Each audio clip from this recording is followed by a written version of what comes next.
Boom, back in your ears yet again. It's Offside Hockey Talk. What's going on? It's your guy James from Offside, and of course we are brought to you by our friends, if you look down in the corner, by Boxing Rock Brewing Co., the official beer for the big podcast.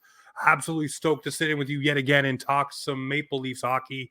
Now, let's be real. Let's talk about what happened with that Philadelphia Flyer game.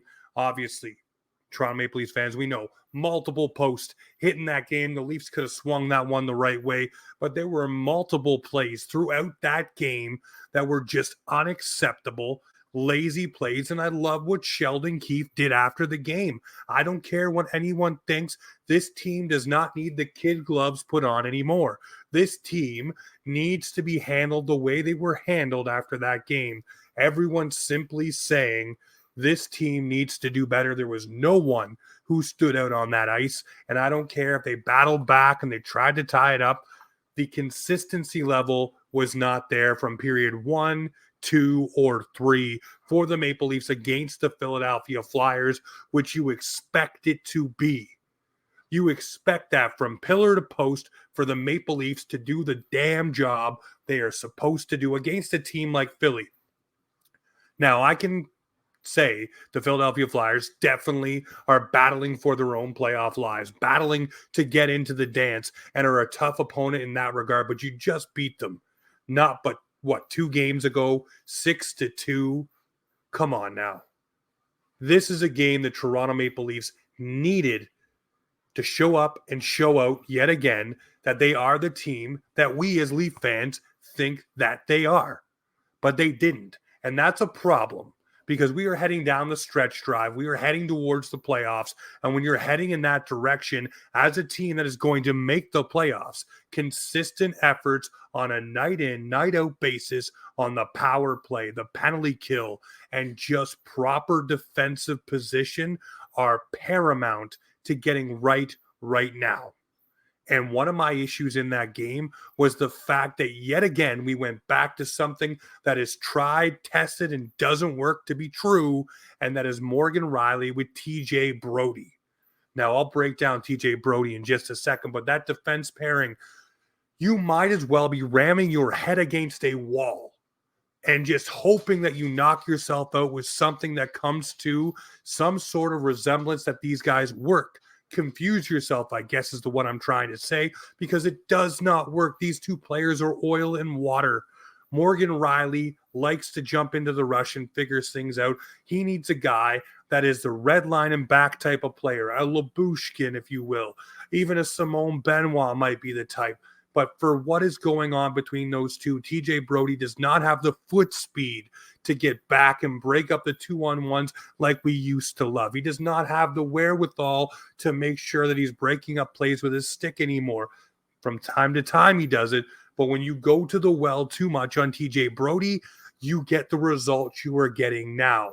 I'm saying this is a longer in the tooth TJ Brodie. This is a guy that probably needs to be your 5 or 6 defenseman on lower limited minutes, and you'd see more out of him. Also, playing him on his right side would be the best thing to do. And by right side, meaning the side of the defense he should be on permanently, which is where he played his best hockey this season. But for Mo and Brodie, that pairing cannot be, no matter what you are doing in a game. It does not work. I don't know why he keeps going back to it. They must have some sort of internal model that we do not see that says, hey, from time to time, this can work, because it doesn't. It just does not work, and it cripples this team. Now, for TJ Brodie himself, I'm going to break it down frame by frame. TJ Brodie, the defenseman that came to this team, was a good defenseman. Many of Leaf Nation jumping on my post the other night that I was saying he was finally scratched and sitting, and that maybe it'll light a fire under his keister, or maybe it'll allow him to take a break, reset, and mentally also regroup. There's a lot of people underneath that commenting saying, hey, this guy has never played good for us. This guy has never been a good defenseman for the Maple Leafs. And to that I say, nay, because this guy has been a good defenseman for the Toronto Maple Leafs.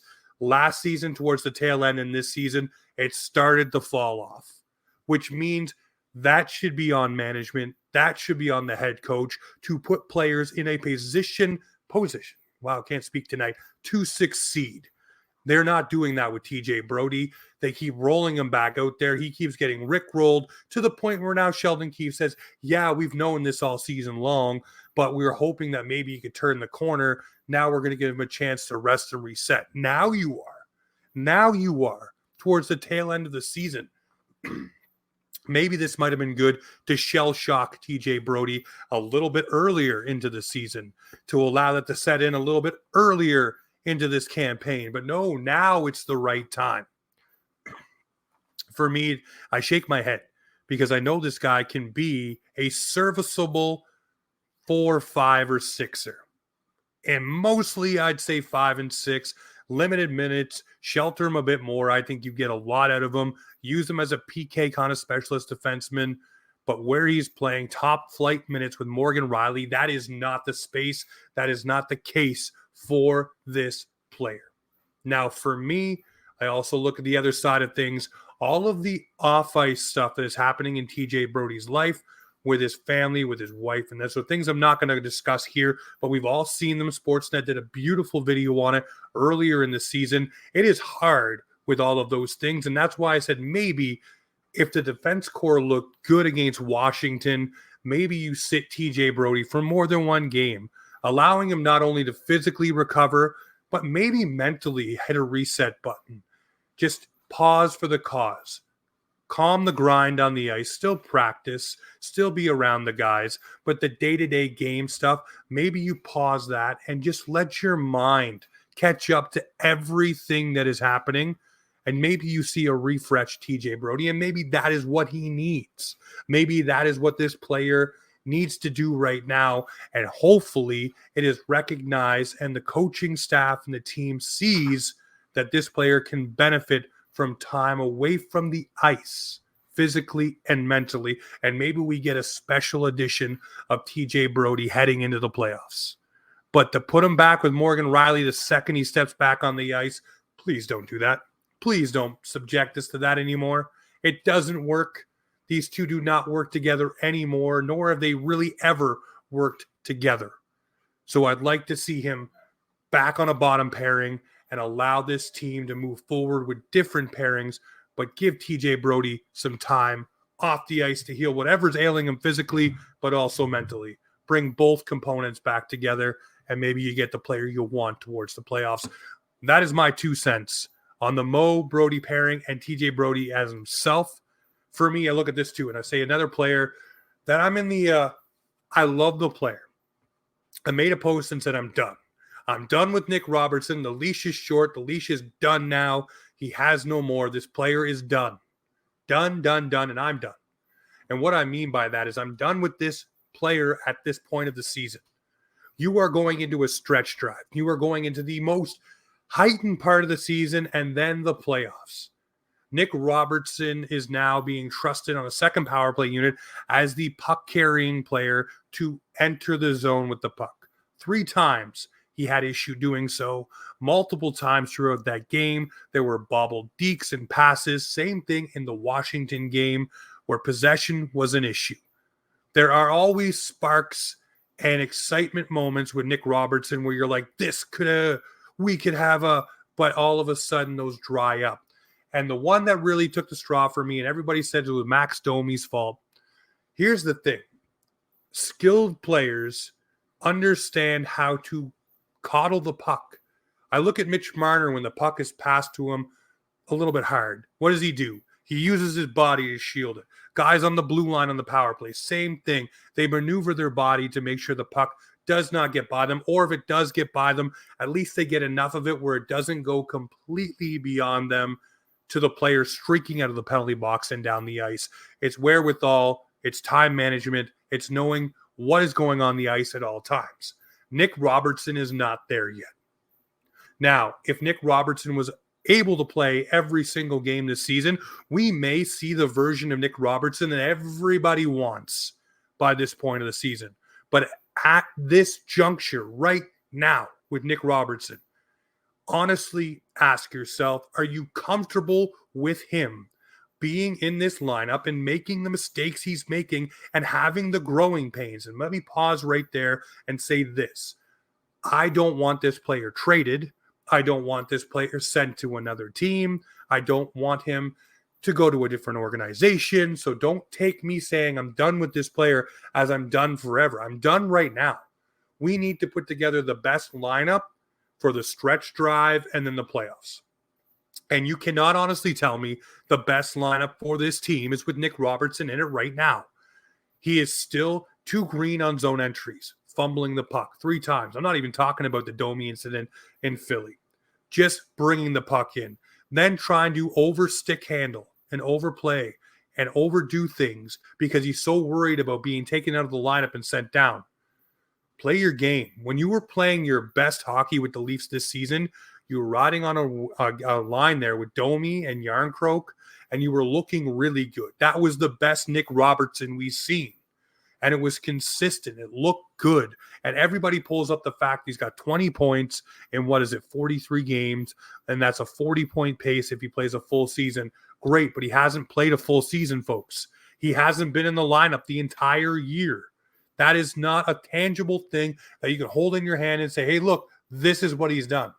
He hasn't. And the mistakes are still there because he's still learning the pro game, guys. He hasn't played that much hockey. So I'm not done completely with Nick Robertson.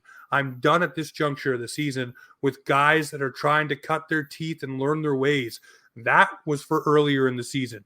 And that, again, falls on the management and Sheldon Keefe to get this player into the lineup and figure out how to use him, where to slot him. And he's only in there right now because Jarnkrok got hurt, Mitch Marner got hurt. And I'll tell you this, to a man, I said I wanted Mitch Marner to ride shotgun with Austin Matthews.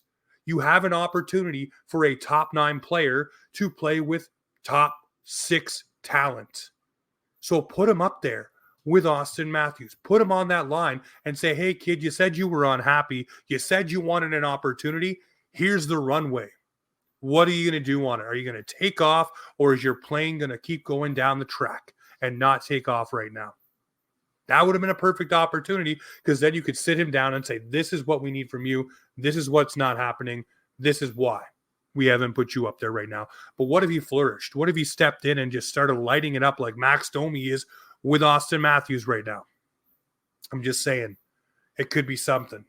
But they didn't do that. And what we've seen so far is a player who is trying to do too much in the little ice time that he's getting, and it's making key mistakes, which are making people nervous, like myself, because this player, I feel, if that was in a playoff game, we would be having major conversations about the fact the Maple Leafs are probably going home quickly because of plays like that just cannot happen at crucial junctures of the game. Now, another player for me that is wanting to be in this lineup and does need to be in this lineup, that is Simone Benoit. Come on down, Benny. Mr. Milkman, they call him. He's in the lineup. He's hitting bodies. He's blocking shots, and he's doing what he needs to do. This guy does not come back out of that lineup. The boys love having him in there. He does all the little things you need to do. Did he have a couple miscues against the Flyers? Of course, but what player on the Maple Leafs that night really didn't, to be honest with you?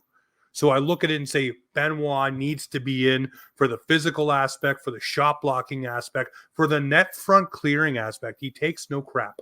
I love it. I love it. I love it. I love it. There's not enough guys in the Maple Leafs who do that, by the way. I've seen you, Joel Edmondson, tossing mitts in the Philly game. Love it, buddy. Bring it. Bring that more.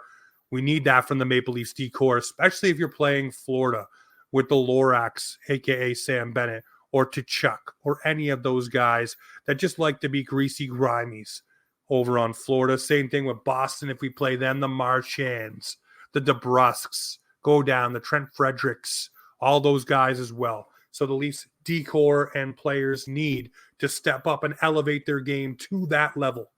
Needs to be there. It just needs to be there, period. And Benoit brings that. Happy he's back in the lineup. Someone I'm happy got an elevated opportunity, because I have been thinking this guy's game has grown with the Maple Leafs. Cannot wait to hear the extension signed for Mr. Max Domi, playing with Mr. Austin Matthews, looking chef's kiss beautiful with Austin Matthews last night, absolutely rocking that first line role and looking great while doing so. By the way, Tyler Bertuzzi, everybody was worried that he got in trouble by Sheldon Keefe.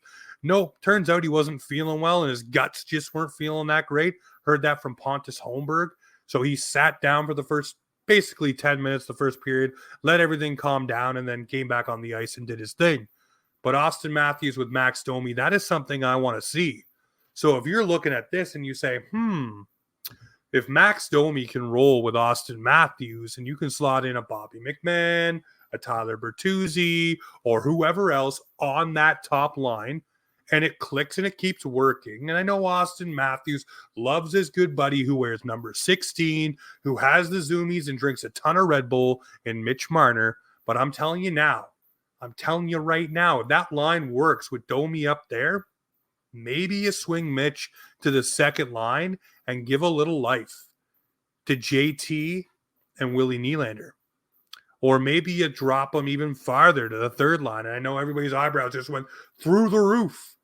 But if you can spread out the offense on this team and boost up other lines with talented players, do you not do that?